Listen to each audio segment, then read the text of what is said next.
Hello again, witches, seekers, and friends, and welcome to the Fat Feminist Witch Podcast, the show where we do a little ranting, raving, and wand waving.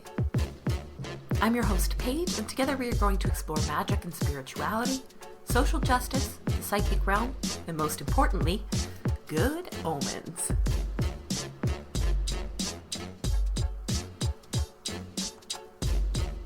Hello friends, and thank you so much for tuning in to episode 58, The Omens.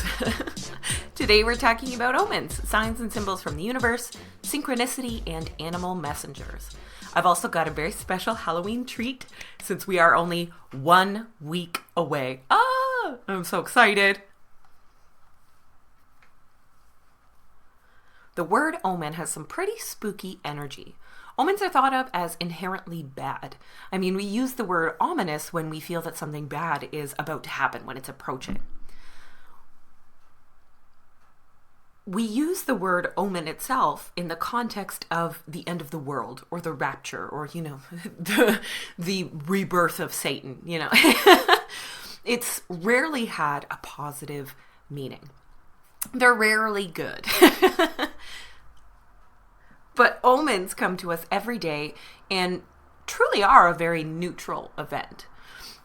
Sure, there are some spooky and downright gross omens that could foretell danger or even the end of the world, theoretically. But these messages can also give us a heads up about good fortune, guide us down a certain path, or answer our spiritual questions. You could seek out these messages for yourself, or they may just fall right into your lap. The really wild thing about omens is that they could mean absolutely anything to anyone. The one the message is for may be the only one who can interpret it, or may get a different interpretation than others. Which means all of these symbols have been both good and bad throughout history. The black cat is a really great example. A black cat crossing your path is bad luck to some, while to others the cat is a symbol of magic and power. And to have one cross your path or stop for a visit is a sign that you're in touch with the magic of the universe. Guess which camp I fall into. Black cats tend to show up at my house quite a lot, and I'm always just so delighted.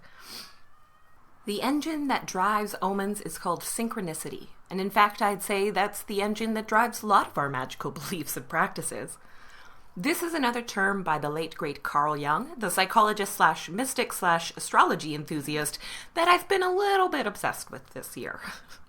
Synchronicity is the simultaneous manifestation of events that seem to be significantly related, but have no apparent connection. Yes, this is what we call the coincidence. If you've ever heard someone say that there are no such thing as coincidences and that everything happens for a reason, which of course can be a very shitty thing to say, by the way, so be careful where you say that stuff, these people are talking about synchronicity. According to Jung, the universe, as the force that connects all of us, is constantly communicating with us through symbols, but that the human logic default setting that we're all on gets in the way of us seeing and understanding them. We've talked about archetypes here on the show before, these universal symbols that all humans recognize and that are repeated throughout history, like the hero and the villain, God and the devil, good and evil.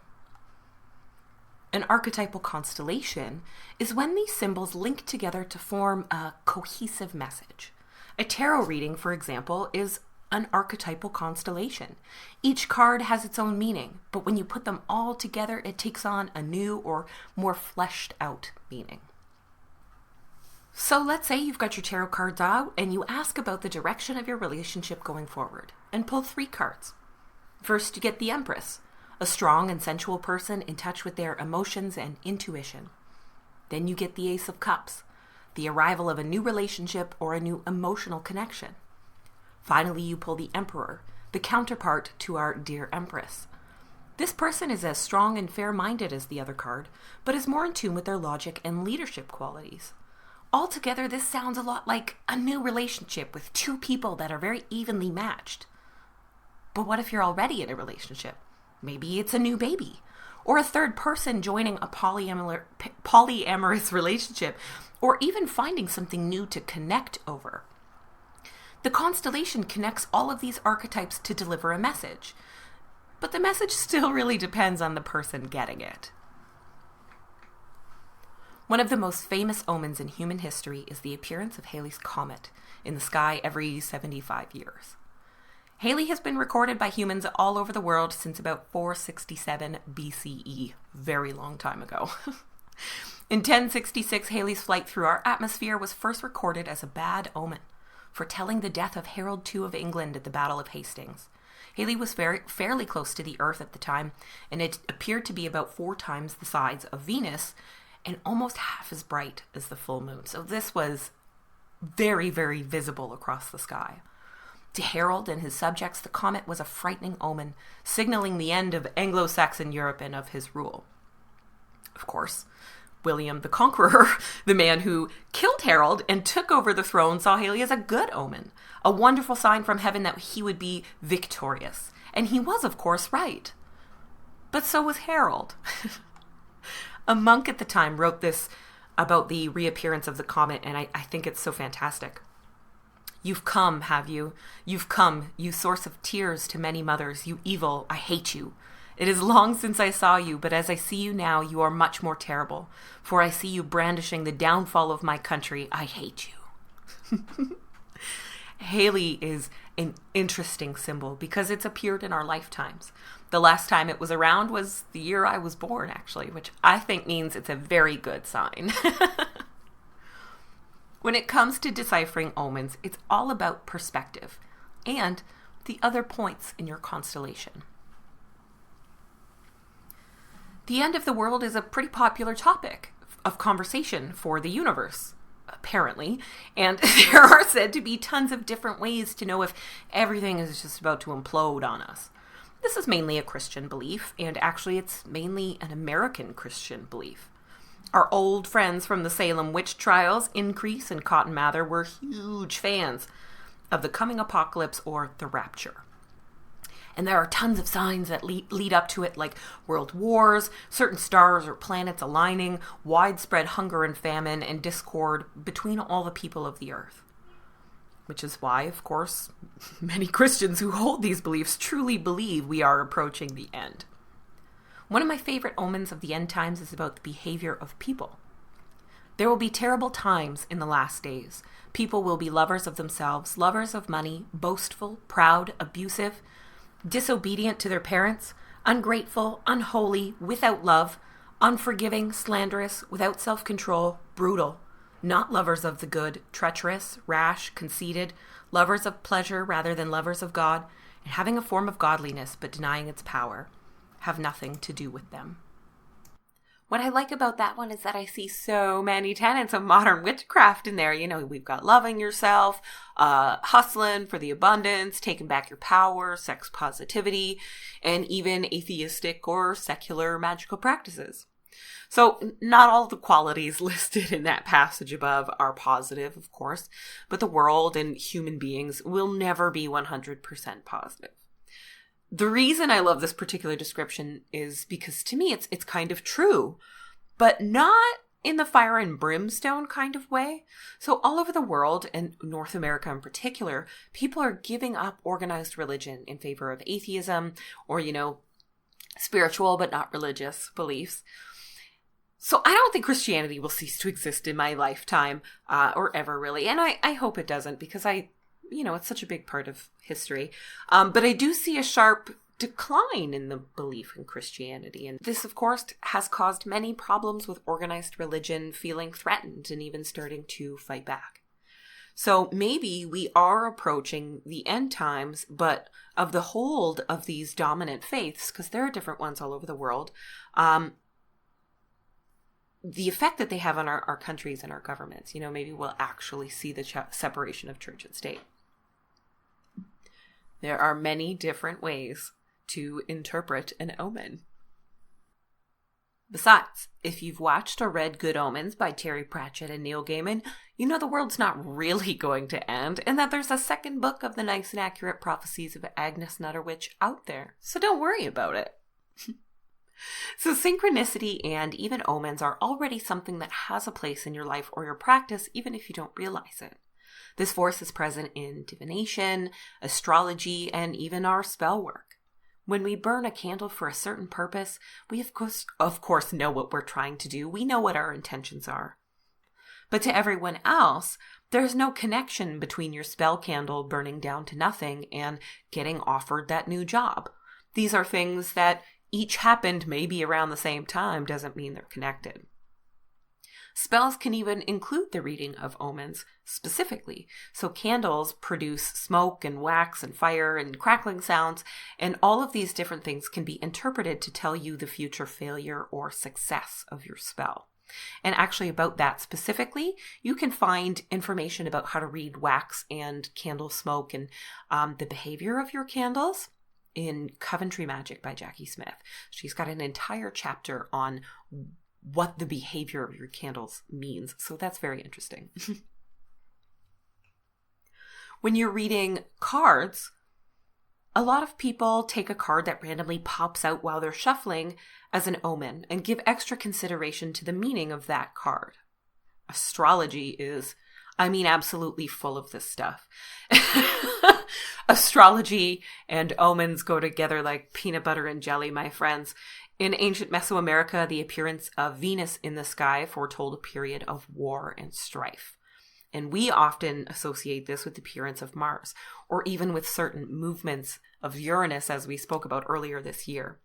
Mercury retrograde is one of our most popular astrological omens, and Mercury appearing retrograde foretells a time when we have issues with communication and electronics and everything else under the domain of Mercury.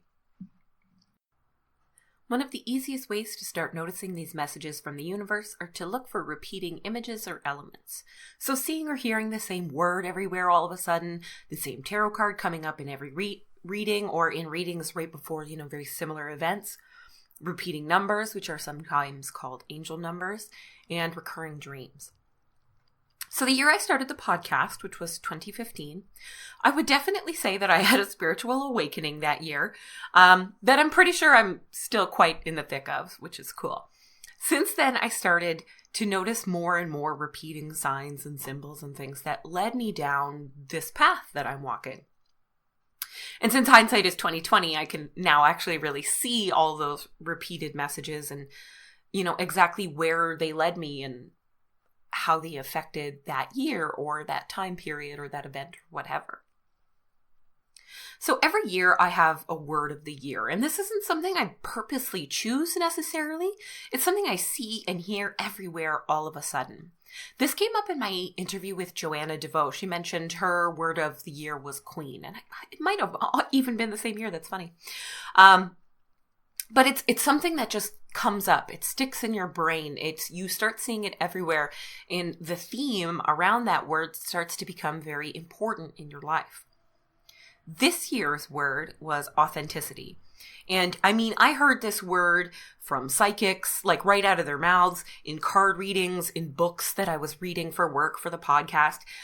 And in almost all of the astrological information I learned about myself earlier this year, like most of the things in my birth chart that tell me where to go, that indicate my soul's purpose, really surrounds authenticity. And that's something that I've been working on a lot all year. So months later, someone in the Witch and Bitch, they said they wanted to focus on authenticity and self-expression. And it's like little bells went off. And that was happening all year. It's still happening now.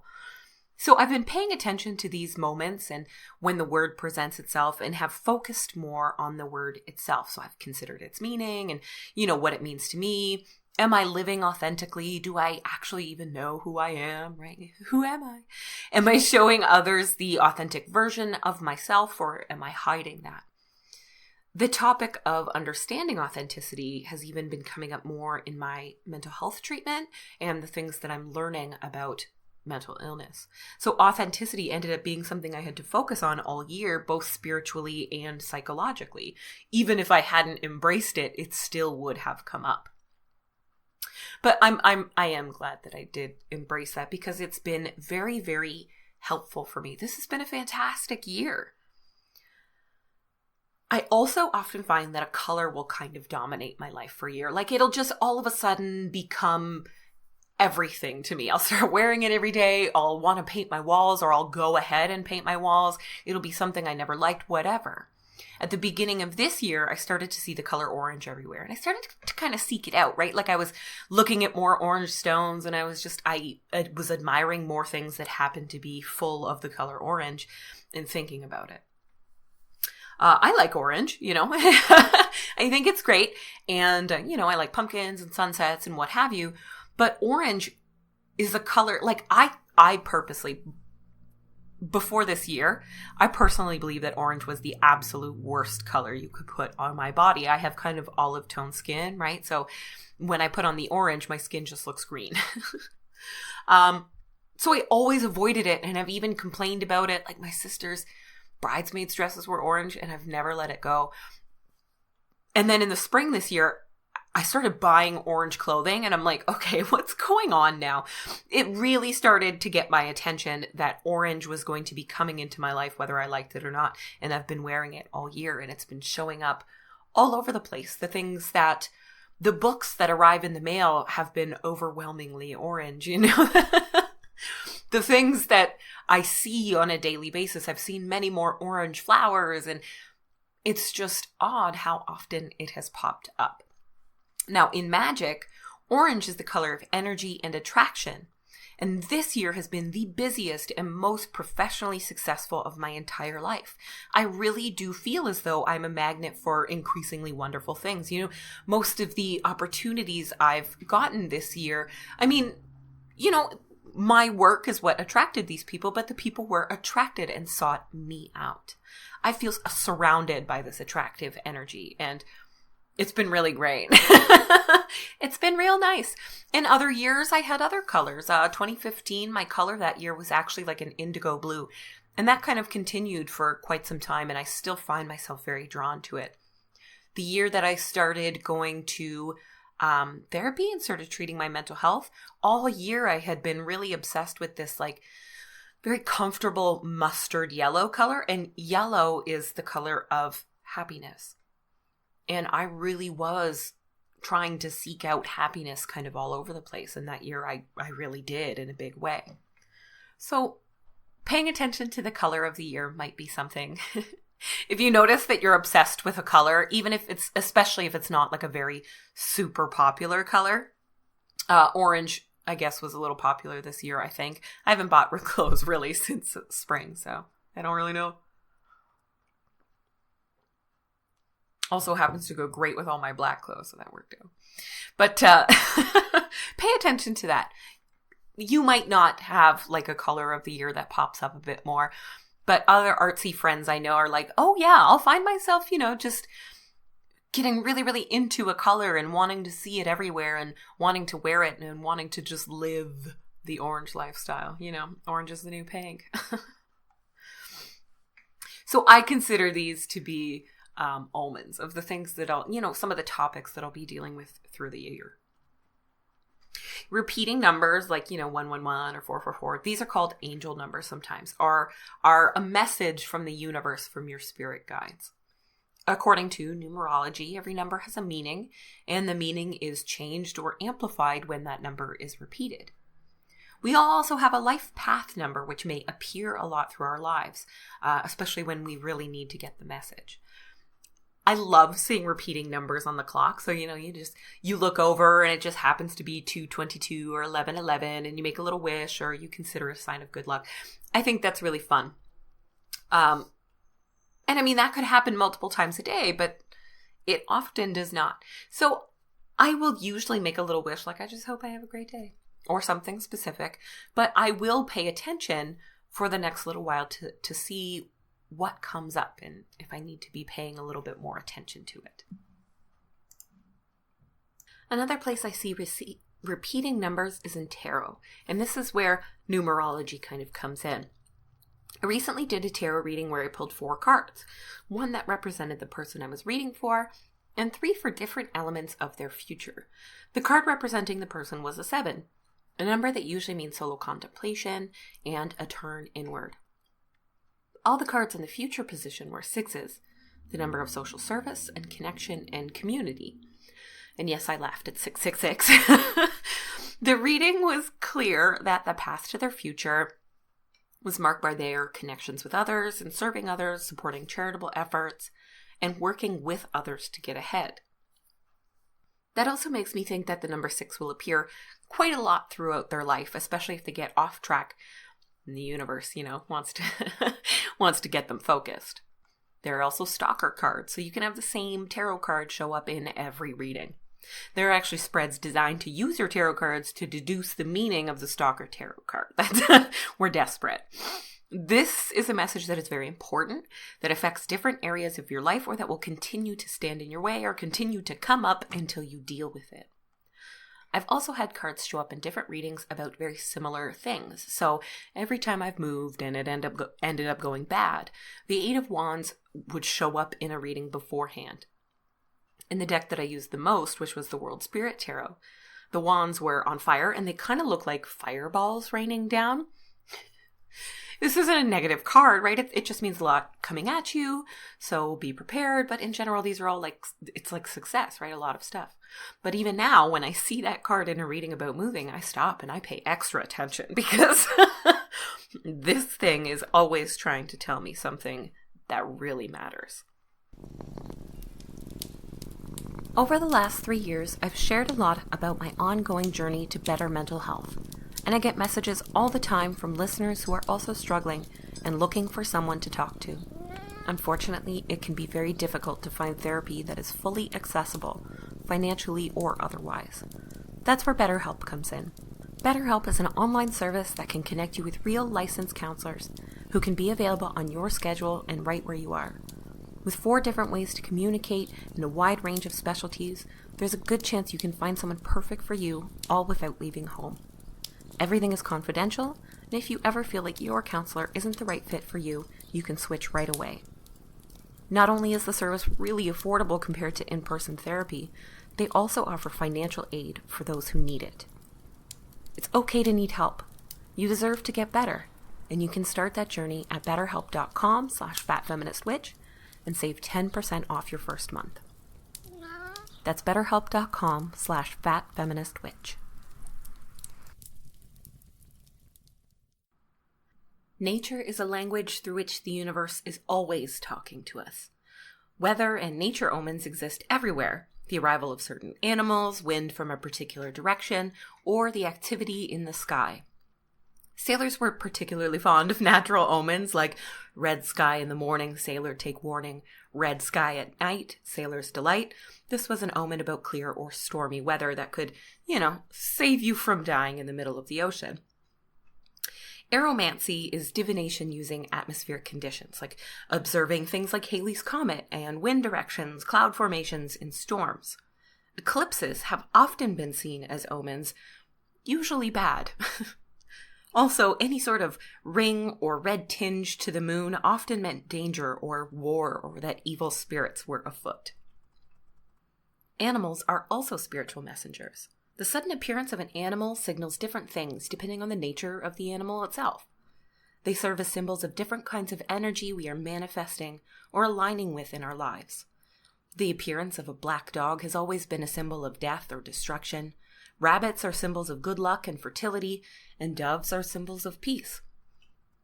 There are a few ways animals communicate with us, and some are in the physical world and some are not. You may have a particular type of animal that you've always been interested in or inspired by, or that appeared in recurring dreams, even if it's not one you ever had any sort of physical contact with. This animal and its nature can tell you a little something about yourself. I hate to bring Harry Potter in here like it's real, but this is what the Patronus animal was. It was an animal that shared some spiritual element with the person using it and served as a protector in those moments. Animals also flit in and out of our lives all the time, and sometimes we come into contact with animals that aren't common in our area, or maybe just uncommon for the season. Much like other omens I mentioned earlier, they may also just appear more. Maybe all of a sudden raccoons are everywhere. And not just in your trash, but on TV and online and in books, and you are just constantly seeing and thinking raccoons. Raccoons are animals of disguise and transformation. And trash. Trash pandas. The raccoon is asking you to consider whether or not you live behind a mask, or if maybe the people around you present a false front. You may also be coming up on a period of change that will change you into something new, someone you maybe wouldn't even recognize right now. It could also mean that you're hangry and need to go dumpster diving. I love raccoons. They're so cute. In general, city animals are considered somehow less magical, but they're just not. As someone who lives in a city with a lot of little animals around, even if you live in a concrete jungle, there are animals around you that you can learn from. So in general, birds really are the MVPs of the animal messenger kingdom.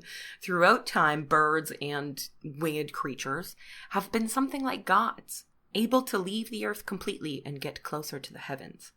In ancient Rome, an entire field of divination and prophecy involving the study of birds, called augury, was a very distinguished profession. And political events had to be cleared as auspicious before proceeding. Birds communicate with us through their songs, through flight, through behavior, and by leaving gifts like feathers. I actually think I caught a very auspicious bird omen last weekend at the wedding of two of my friends. So we were up on the top floor of this tall building downtown here, right along the Detroit River. It was really beautiful. So these are two people. One of them has kids already. So during the ceremony, when they were exchanging vows, there was a section that centered around them joining their families together, welcoming this new person as a parent and a guardian and, as family, a member of the family, with all of the kids and the couple. And it was just this really, really beautiful moment. Actually, I cried. It really was a beautiful moment. As soon as I saw some of the kids crying happy tears, I just lost it. It was really beautiful. But as they were, sharing this really beautiful moment, this huge family of hawks soared overhead around us, at least 10 hawks soaring right over and all around us. We could see them from the windows on all sides of this room. I don't think my friends noticed. They were pretty busy, but I noticed. So when I got home, I pulled out my copy of Animal Speak by Ted Andrews and turned to the section on hawks. So these birds are a symbol of visionary power and guardianship, and they inspire us to be creative and to accomplish our life's purpose. Unlike other birds, hawks don't differ much between the males and the females. They're both totally pretty. Sometimes in a lot of different bird species, the more vibrant and colorful bird is the male, but with hawks, they really complement each other. They're very balanced. They look very similar. They also mate for life. And when they pick a home, oh man, are they staying there. That is their home, their territory. This was really cool because right in the ceremony, the officiant was talking about the couple and how, opposites attract. This may be true for others, but for them, it's how similar they are that makes them such a strong couple. And this is true. As someone who knew one of these people long before the other came along, they're so much alike that they're this perfect team, just a perfect team.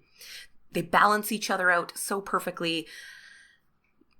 It was just very true. And downtown here, where they got married, is a big part of their story. One of them is the president of the local BIA here, and they're both fixtures in the downtown community and at downtown events. We all live down here, and they get out a lot more than I do. But downtown was a big part of their love story, and so it was a part of their ceremony. So to see these birds that represent, protection and guardianship and mating for life and being incredibly similar with their partners and picking an area and making it their home and doing everything they can to protect their territory. I read this as a very auspicious omen for them. It was super, super magical. So cool. So cool. I was really excited about it, especially since I also really love hawks. I think they are so cool. So if you find yourself coming across feathers more often, you could read this as a general sign that the universe has a message for you. Or you could look deeper into the particular bird that left that feather for you. I've had Cooper's hawks, blue jays, and even a pelican drop a feather right in front of my feet more times than I can count, and I always pick them up.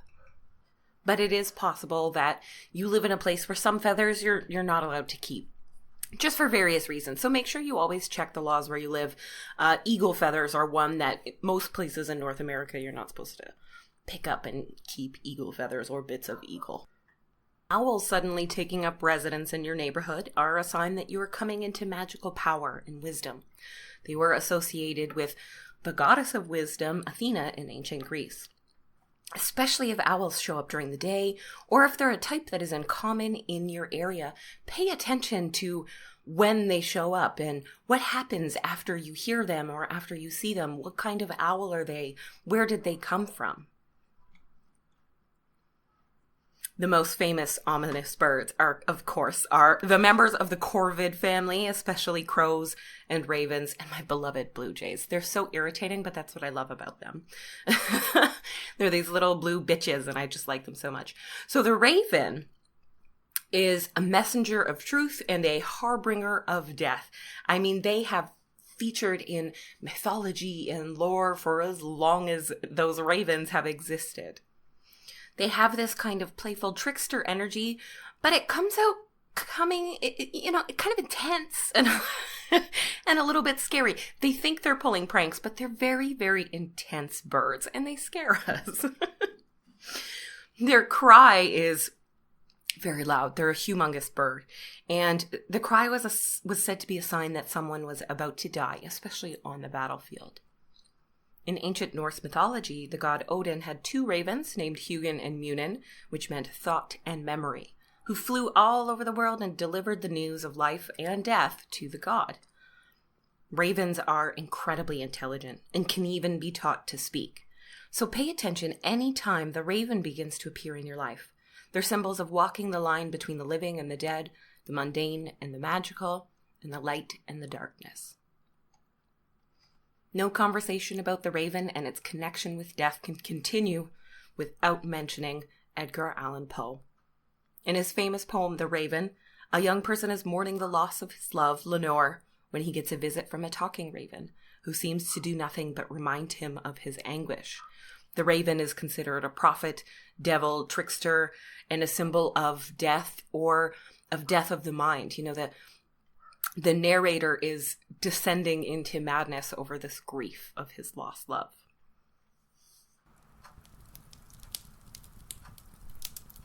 Once upon a midnight dreary, while I pondered, weak and weary, over many a quaint and curious volume of forgotten lore, while I nodded, nearly napping, suddenly there came a tapping, as of someone gently rapping at my chamber door. "'Tis some visitor," I muttered, tapping at my chamber door. "Only this, and nothing more." Distinctly I remember, it was in the bleak December, and each separate dying ember wrought its ghost upon the floor. Eagerly I wished tomorrow, vainly I had sought to borrow from my books surcease of sorrow, sorrow for the lost Lenore, for the rare and radiant maiden whom the angels name Lenore, nameless here forevermore. And the silken, sad, uncertain rustling of each purple curtain thrilled me, filled me with fantastic terrors never felt before, so that now, to still the beating of my heart, I stood repeating, "'Tis some visitor entreating entrance at my chamber door, some late visitor entreating entrance at my chamber door. This it is, and nothing more." Presently my soul grew stronger, hesitating then no longer. "Sir," said I, "or madam, truly your forgiveness I implore. But the fact is I was napping, and so gently you came rapping, and so faintly you came tapping at my chamber door, that I scarce was sure I heard you." Here I opened wide the door. Darkness there, and nothing more. Deep into that darkness peering, long I stood there, wondering, fearing, doubting, dreaming dreams no mortal ever dared to dream before. But the silence was unbroken, and the darkness gave no token, and the only word there spoken was the whispered word, "Lenore, Lenore." This I whispered, and an echo murmured back the word, "Lenore." merely this and nothing more. Back into the chamber turning, all my soul within me burning. Soon I heard again a tapping, somewhat louder than before. "Surely," said I, "surely that is something at my window lattice. Let me see then what thereat is, and this mystery explore. Let my heart be still a moment, and this mystery explore. 'Tis the wind, and nothing more." Open here I flung the shutter, when, with many a flirt and flutter, in there stepped a stately raven from the saintly days of yore. Not the least obeisance made he, not an instant stopped or stayed he, but with mine of lord and lady, perched above my chamber door, perched upon a bust of Pallas, just above my chamber door, perched and sat, and nothing more. Then this ebony bird beguiling my sad fancy into smiling, by the grave and stern decorum of the countenance it wore. "Though thy crest be shorn and shaven, thou," I said, "art sure no craven. Ghastly grim and ancient raven, wandering from the nightly shore. Tell me what thy lordly name is on the night's Plutonian shore." Quoth the raven, "Nevermore." Much I marveled this ungainly fowl to hear discourse so plainly, though its answer little meaning, little relevancy bore. For we cannot help agreeing that no living human being ever yet was blessed with seeing bird above his chamber door, bird or beast upon the sculpted bust above his chamber door, with such a name as Nevermore. But the raven, sitting lonely on the placid bust, spoke only that one word, as if his soul in that one word he did outpour. Nothing farther than he uttered, not a feather then he fluttered, till I scarcely more than muttered, "Other friends have flown before. On the morrow he will leave me, as my hopes have flown before." Then the bird said, "Nevermore."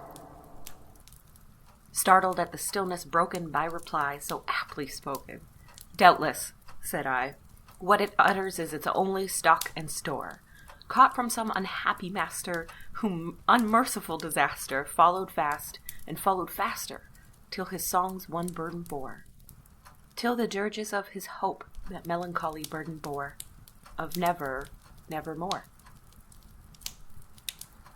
But the raven still beguiling at all my fancy into smiling, straight I wheeled a cushioned seat in front of the bird and bust and door. Then upon the velvet sinking I betook myself to linking fancy unto fancy, thinking what this ominous bird of yore, what this grim, ungainly, ghastly, gaunt, and ominous bird of yore meant in croaking "Nevermore." This I sat engaged in guessing, but no syllable expressing to the fowl whose fiery eyes now burned into my bosom's core. This and more I sat divining, with my head at ease reclining on the cushion's velvet lining that the lamplight gloated o'er, but whose velvet violet lining, with the lamplight gloated o'er, she shall press, nevermore. Then methought the air grew denser, perfumed from an unseen censer, swung by seraphim whose footfalls tinkled on the tufted floor. "Wretch!" I cried, "thy Goth hath lent thee, by these angels he hath sent thee, respite and nepenthe from the memories of Lenore. Quaff, oh quaff this kind nepenthe, and forget this lost Lenore." Quoth the raven, "Nevermore." "Prophet," said I, "thing of evil, prophet still, if bird or devil, whether tempter sent, or whether tempest tossed thee here ashore. Desolate yet all undaunted, on this desert land enchanted, on this home by horror haunted, tell me truly, I implore, is there balm in Gilead? Tell me, I implore." Quoth the raven, "Nevermore."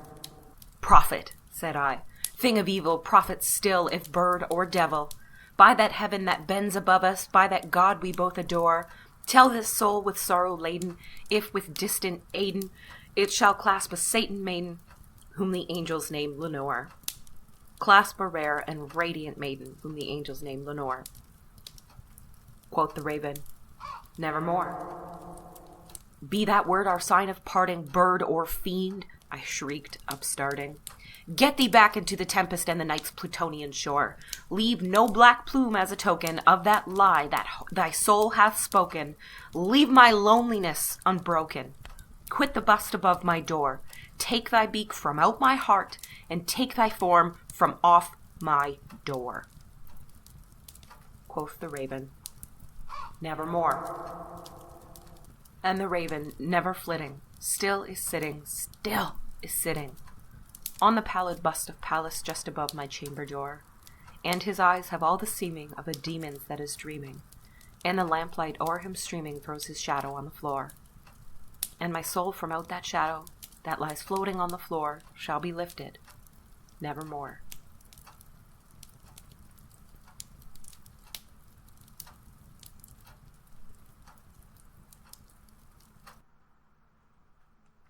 Yeah, that was so fun. That was super fun. So I hope it's okay that I did not announce that I was about to start a story, but I kind of wanted to trick you into thinking that it was another ad. So that was The Raven by Edgar Allan Poe. Probably one of the coolest poems with one of the best rhythms that's ever been written. And I was considering, reading it for this episode, and I was like, oh, maybe that's kind of cheesy.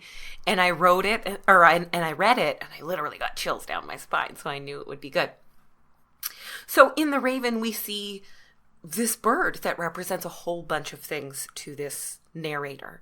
And to anyone else, a bird coming in and sitting in their house might mean something completely different.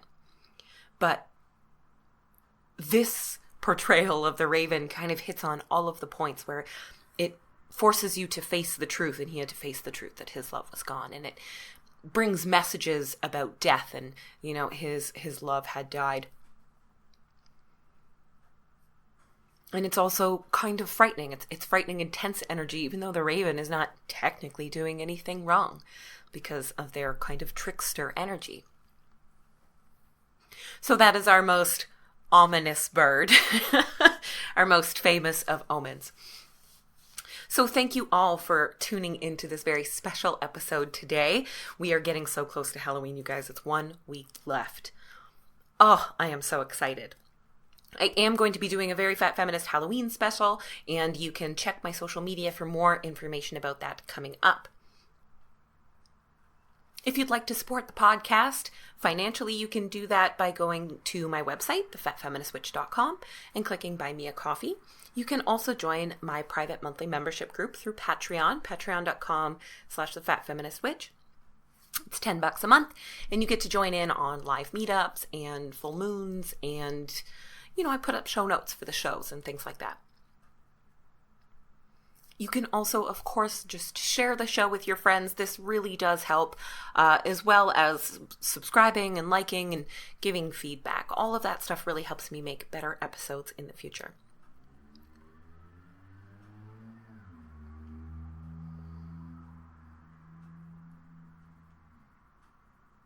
So I hope you all have a wonderful evening and a wonderful new moon weekend before our very spooky Halloween on Thursday, October the 31st. In the meantime, pay attention to the omens, to the signs and the symbols that the universe might be sending you.